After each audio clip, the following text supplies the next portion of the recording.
What's up, everyone? What's up from Jhenaidah? তো আজকে আমি আমার স্কুটার নিয়ে বেরোইছি। স্কুটার রাস্তার মাঝখানে কেন দাঁড়ালাম আমি? আচ্ছা, ওই দোকানে যেতে হবে। তো স্কুটারের ছোট্ট একটা সার্ভিস লাগবে, সেটা হচ্ছে চাকায় হাওয়া নেই, হাওয়া দিতে হবে। আর হাওয়া ঢুকছে না কারণ নজেল নষ্ট। হ্যাঁ, ব্যাকা নজেলগুলো আছে, ব্যাকা নজেল নাই।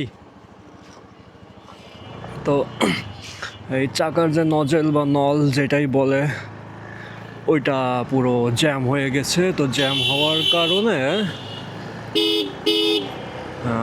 মানে হাওয়া ঢুকছে না। পিছনের চাকা মানে যেটুকু হাওয়া হচ্ছে একা চলার মতো। তো কয়দিন পরে কুরবানি ঈদ, এই ঈদের মধ্যে এই স্কুটারটা অনেক কাজে লাগে, কারণ সামনের গ্যাপটা একবারে মাংস টাংস সব তুলে একবারে বাসায় ঢুকে যাওয়া যায়। হ্যাঁ, তো এখন আমার তো লাগবে নজলটা, না হলে গাড়িতে এত কম হাওয়া নিয়ে কিভাবে চলি। বাসায় আসলে আমি আমার জিএসএক্সআর বাইকটা তুলে রেখে, মানে কোনো কাজে লাগাই না, তুলে রেখে দিই স্কুটার নিয়ে বেরোই সব কাজের জন্য। ও, সব কাজের জন্য এই বাইকটা সেরা। এই বাইকে মাইলেজ দেয় 40-এর উপরে, এমনকি মানে মিনিমাম 40, 50-55 পাইছি মানে কয়েকবার টেস্ট করে। তারপরে এই বাইকে কমফোর্ট আছে, মোটামুটি টানও আছে 80-90, 100। হ্যাঁ, 100 যায় না, এটা 100 যায় অন্যটা। আমার আপুর একটা আছে সুজুকি লেটস 110, ওটা 100 পর্যন্ত উঠতো, মানে টেনে টুনে। এটা 83 পর্যন্ত ওঠে। তো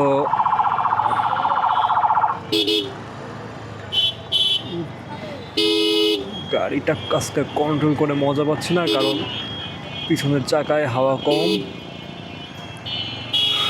কুরবানি ঈদ বলে জায়গাটা ফাঁকা আছে। রোজার ঈদের মধ্যে আসলে এই জায়গার অবস্থা মানে একদম মারাত্মক অবস্থা থাকে। এর রিজনটা হচ্ছে মানে সব শপিং মলগুলো এইখানে, আর বাজারও এখানে, সবাই আছে শপিং করতে। তো আমার এই স্কুটারের মডেলটা হচ্ছে হুন্ডা ডিও 110 সিসির একটা বাইক বা স্কুটার বাইক একই জিনিস, পার্থক্য হচ্ছে খালি গিয়ারে। তো এইখানে এটার হিস্ট্রি হলো যে এটা কেনা হয়েছিল 2018 সালে, তখন থেকেই রাইড করি এটা। এটা মানে একদম আমার হাতের কন্ট্রোলের একটা বাইক।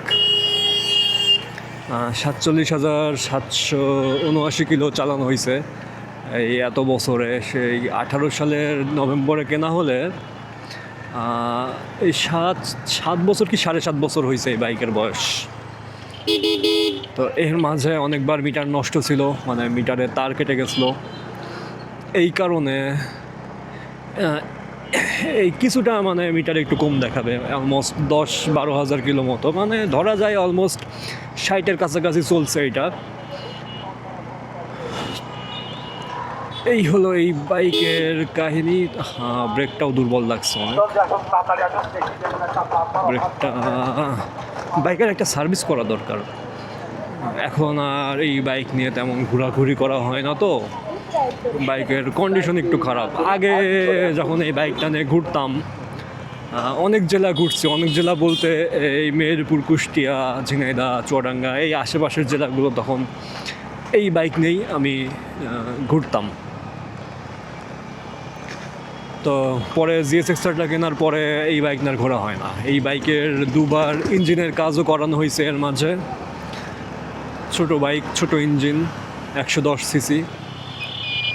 তো ইঞ্জিনের কাজ করার ফলে এই গাড়ির ইঞ্জিনটা এখন অনেকটা দুর্বল। আরেকবার মেবি কাজ করানো লাগবে, কিন্তু এখনও করাচ্ছি না। এর পিছনে রিজনটা হচ্ছে যে এই বাইকটা এখন আর কোনো প্রেশারের কাজে ইউজ করা হয় না। এই বাইকটা ইউজ করা হয় যখন মানে এই ছুটিতে বাসায় আসি, একটু বাজার করা বা ঈদের সময় গোস্ত টানা, এর বাইরে এর কোনো কাজ নাই। এই কারণে এই বাইকটার আর সার্ভিস করা লাগতেছে না। এই বাইকের কাজ এখন এই ঘরে থাকা। তো এই কারণে এই বাইকটাকে সেভাবে সার্ভিস করানো হয় না, কারণ ইঞ্জিন খুললে 7 থেকে 10,000 টাকা একদম নাই হয়ে যাবে। এই বাইকটা চলছে, রেগুলার স্টার্ট দিলে বাইকে কোনো সমস্যা নাই, একটু মোবিল খায়, একটু মোবিল বেশি করে দেওয়া লাগে, এটাই একটু। আর যতদিন টেকে এরকম ভাঙড়ি বাইক 2000 years later. একটা স্কুটার আপনাকে যতটা আরাম দেবে ততটা পেইনও দেবে। তো এই স্কুটার কেনার পর থেকে আমি যেই পেইনগুলো খাইছি তার একটা সারমর্ম বলি। প্রথম কথা হচ্ছে কি, এইটার স্পেয়ার পার্টস সব জায়গায় অত অ্যাভেলেবেল না। এটা হচ্ছে মেইন সমস্যা, যে আমি কোথাও যাব যে একবারে পেয়ে যাব বা কোনো কিছুর সাথে মিলে যাবে, এটা কখনো সম্ভব না এই বাইকে।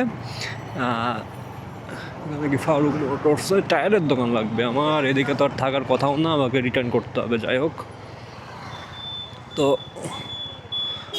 স্পেয়ার পার্টস কখনো অন্য গাড়ির সাথে মিলবে না। হয়তো এই ড্রাম ব্রেক যেগুলো স্কুটারে আছে, ড্রাম ব্রেকটা মিলতে পারে, এই একটা জিনিসই মিলবে, তাছাড়া মিলবে না। এয়ার ফিল্টার আপনি পাবেন না, টায়ার তো এলাকার লোকাল কোনো শপে পাবেনই না, এটা আপনাকে স্পেশালি শোরুমেও পাবেন না, শোরুমেও নাই। হোন্ডার শোরুমে আমি কখনো তেমন কিছু পাইনি।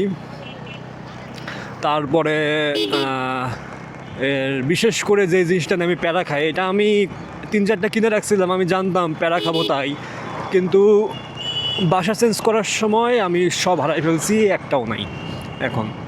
তো এই চাকার যে নজেল যেদিক দিয়ে মানে হাওয়া ঢোকে, এটা সবগুলো বাইকে থাকে সোজা, কিন্তু এই গাড়ির চাকার রিমের সাইজটা একদমই ছোট। এই কারণে এই বাইকে ব্যাকা নজেলটার প্রয়োজন হয়, হ্যাঁ, যেন এটা এইভাবে থাকে, যেন ওই রিমের সাথে এটা ঘষা না খায়। মানে এত ছোট রিম, এটার মেবি 10 সাইজে। আমরা নর্মালি এই যে এই বাইকগুলো যেগুলো আছে 17 সাইজের রিম পাই, আর এটা 10 সাইজে। তো এইটার কারণে আমি এই ব্যাকানল কিনে রাখছি, কিন্তু সেইটা এখন আমার কাছে নাই। এমনকি ঝিনেদাতে আমি পাইছিলাম, আমি অনেকগুলো জায়গায় অ্যাভেলেবেল পাইছিলাম দেখে আমি ওইটা পরবর্তীতে আর কিনেও রাখিনি, যে সমস্যা হলে তো আছে, এখানে তো পাওয়া যাবেই। তো এখন আর কোথাও পাওয়া যাচ্ছে না, এটা হচ্ছে মেইন সমস্যা। আবার এই বাইকের সার্ভিস নিয়ে আমি শুরু থেকে অনেক প্যারা খাইছি, কারণ আমি দেখছি বেশিরভাগই, এমনকি শোরুমেও এই বাইকটা ঠিকমতো খুলতে পারে না, যে কোথায় কোথায় কি খোলা লাগবে বা কি খুললে কি বের হয়ে আসবে, এটা না। আমার বাইকের যখন ব্যাটারি সমস্যা হয়, মানে বাইক দেখে কনফিউজড, যে সিট খুলবে, সিটের নিচে ট্যাঙ্কি খুলবে, নাকি সামনের মাথা খুলবে, নাকি এই মাথার নিচের পার্টটা খুলবে। তো কনফিউশনে পরে ইউটিউব দেখলাম আমি, দেখে যখন তাদেরকে বললাম যে এই জিনিস খুললে এটা বের হয়, তখন আমি নিজেও আস্তে আস্তে শিখছি যে বাইকের কীভাবে সার্ভিস করতে হয়, কী করতে হয়। ওখান থেকে আমার শেখা শুরু। এখন আমি বাইকের সার্ভিস মোটামুটি অনেক কিছুই বুঝি, যে কিভাবে কি করতে হবে, কি খুলতে হবে, কিভাবে করলে বাইকটা মানে কীভাবে বাইক মেনটেন করতে হবে। সো এখান থেকে আমার সব কিছু শেখা বাইক সম্পর্কে। আজকে আমি আছি একটা রিস্কটা হচ্ছে যে আমি একটা ট্রাউজার পরে বেরিয়েছি, যে ট্রাউজারের পকেটে চেন নাই। এর আগে সেম ট্রাউজার থেকে আমার 2বার মোবাইল পড়ছে, পুরাতনটা পড়ছে, এখন আমার নতুন মোবাইল, এটা কোনোভাবে ফেলা যাবে না। এই কারণে ধীরে সুস্থে ঠান্ডা মাথায় চালাইতে হবে। A few moments later. আমি পুরোপুরি মানে পুরো ঝিনাইদহ শহর আমি আর ঘোরা শেষ বলতে জাস্ট টায়ারের এই নজেলটা খোঁজার জন্য আমি শহরের এ মাথা ও মাথা যতগুলো দোকান আছে সবগুলো খুঁজছি, বাট কোথাও নাই। অ্যাটলিস্ট আমি ব্লগটা শেষ করে দেই, ভিডিওটা শেষ করে দিই, আমি বাসায় যে এডিট করতে বসি, তখন মনে হয় যে আমি বাসাটা আরেকবার খুঁজে দেখি, যেহেতু আমি কিনে রাখছিলাম, বাসা চেঞ্জ করছি, তো জায়গা মতো না থাকলেও জায়গায় কোথাও না কোথাও থাকবে। তো খুঁজতে খুঁজতে আমি এটা পেয়ে যাই যে এটাই সেই জিনিস, এদিক দিয়ে হাওয়া ঢুকায়, এটা সেই নজেল। তো আমার বাইকের জন্য এই বেঁকা নজলটাই লাগেছে, এই দিক দিয়ে এসে এই একপাশে বেঁকা হয়ে থাকবে, কারণ যা যা পাওয়া যায় সব এই রকম সোজা। তো সোজা যেগুলো পাওয়া যায় সেগুলো এই বড় চাকার গাড়িগুলোতে লাগে, কারণ এখান থেকে মানে মিডিল পয়েন্ট থেকে রিমের দূরত্ব অনেক বেশি। আর এটার চাকার সাইজ 10, এই কারণে এইটাতে তখন আবার এইরকম একটা মানে বেঁকা জিনিস লাগে। তো মানে এই চাকার একদিকে মিডিলে এই এই ড্রাম রাবার বলছি, মানে ড্রাম ব্রেকটা থাকে, তো ড্রাম ব্রেকের সেই সেট আপ ব্রেক শু ওইগুলোর জন্য মানে মাঝখানে অনেকটা জায়গা লেগে যায়, গোল একটা জায়গা, যেটুকু জায়গা থাকে সেখানে যদি সোজা নল দেওয়া হয় এই মাথা ঘষা খেতে খেতে নষ্ট হয়ে যায়।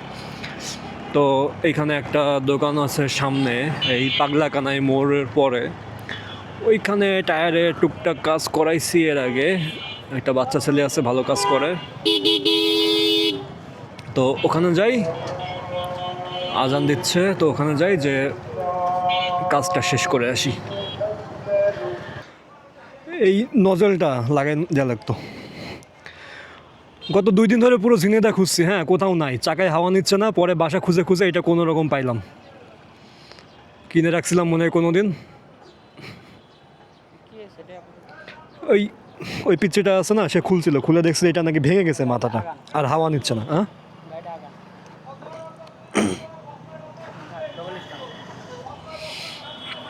গাড়িটা হাওয়া নিচ্ছে না, নজলের মুখ নাকি ভেঙে গেছে, হ্যাঁ হাওয়া নিতে যাচ্ছে না। আর এটার জন্য লাগেও এই ব্যাকাটা, কোথাও খুঁজে পাচ্ছিলাম না ঝিনেদাতে, পরে বাসায় পাইলাম এক চিপার মধ্যে।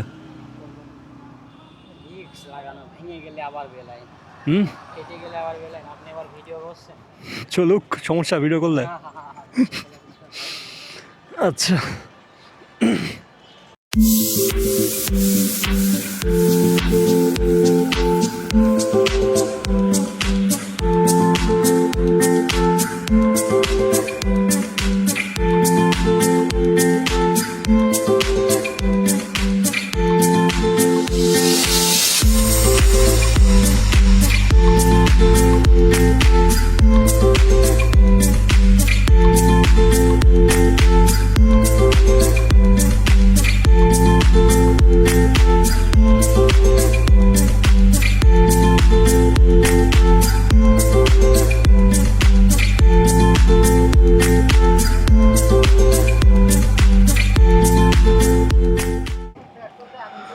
আমার এখানে কাজ শেষ, 100 টাকা গেল সার্ভিস চার্জ, 150 টাকা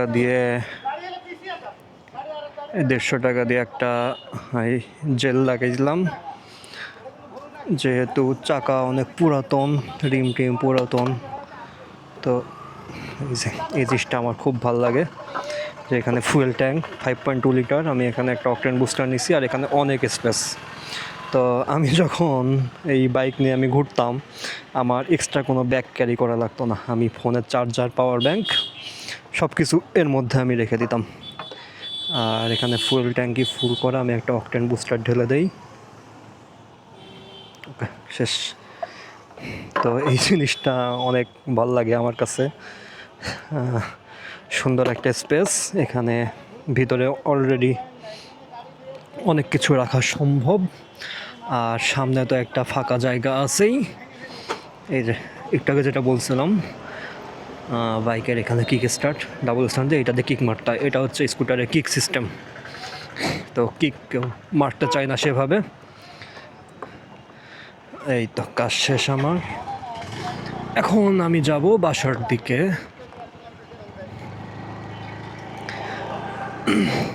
তো বাচ্চা দুটা মানে যারা কাজ করে এখানে, তারা ক্যামেরা দেখে খুশি হয়ে গিয়েছে, আমাকে বলে ভাই ক্যামেরার দাম কত, এই ক্যামেরা 5,000-এর মধ্যে পাওয়া যাবে কি না। অ্যাকশন ক্যামেরা আছে 3,500 থেকে শুরু করে অনেক দামের অ্যাকশন ক্যামেরা আছে, তবে যেরকম বাজেট আপনার সেরকম সার্ভিস নিতে হবে। আগে গোপ্রো কেনা অনেকের কাছে স্বপ্ন ছিল যে আমি একটা গোপ্রো কিনবো, ভিডিও করব, কিন্তু এখন গোপ্রো মার্কেট একদম ডাউন হয়ে গেছে। ডিজিআই মার্কেটটা ধরে ফেলছে ভাবে, তাও অস্থিরভাবে ধরছে। তো ডিজিআই তো এখন মার্কেট ধরছে, আর যাদের বাজেট সবসময় 5,000 10,000 থাকে, এদের একটা আলাদা মার্কেট আছেই। আকাশো বা ইকেন বা এই টাইপের আরও কিছু কিছু আছে, এইচজে ক্যাম, এই ক্যামেরাগুলো দিয়ে তারা ভালো মতো মার্কেটটা ধরে রাখছে। এখন আমার ঢাকায় গেলে প্রথম কাজ হবে এই নলগুলো আরও কয়েকটা কিনে রাখা। নল নিয়ে আজকে ভালো রকমের প্যারা খাইছি। যাই হোক, শেষ পর্যন্ত কাজ হয়েছে আলহামদুলিল্লাহ। এখন তো আজকে আর কি বলবো, আজকের ভিডিও এখানেই শেষ। দেখা হবে পরবর্তী নতুন কোনো ভিডিওতে। ততদিন পর্যন্ত টাটা, গুড বাই, আল্লাহ হাফেজ, পিস।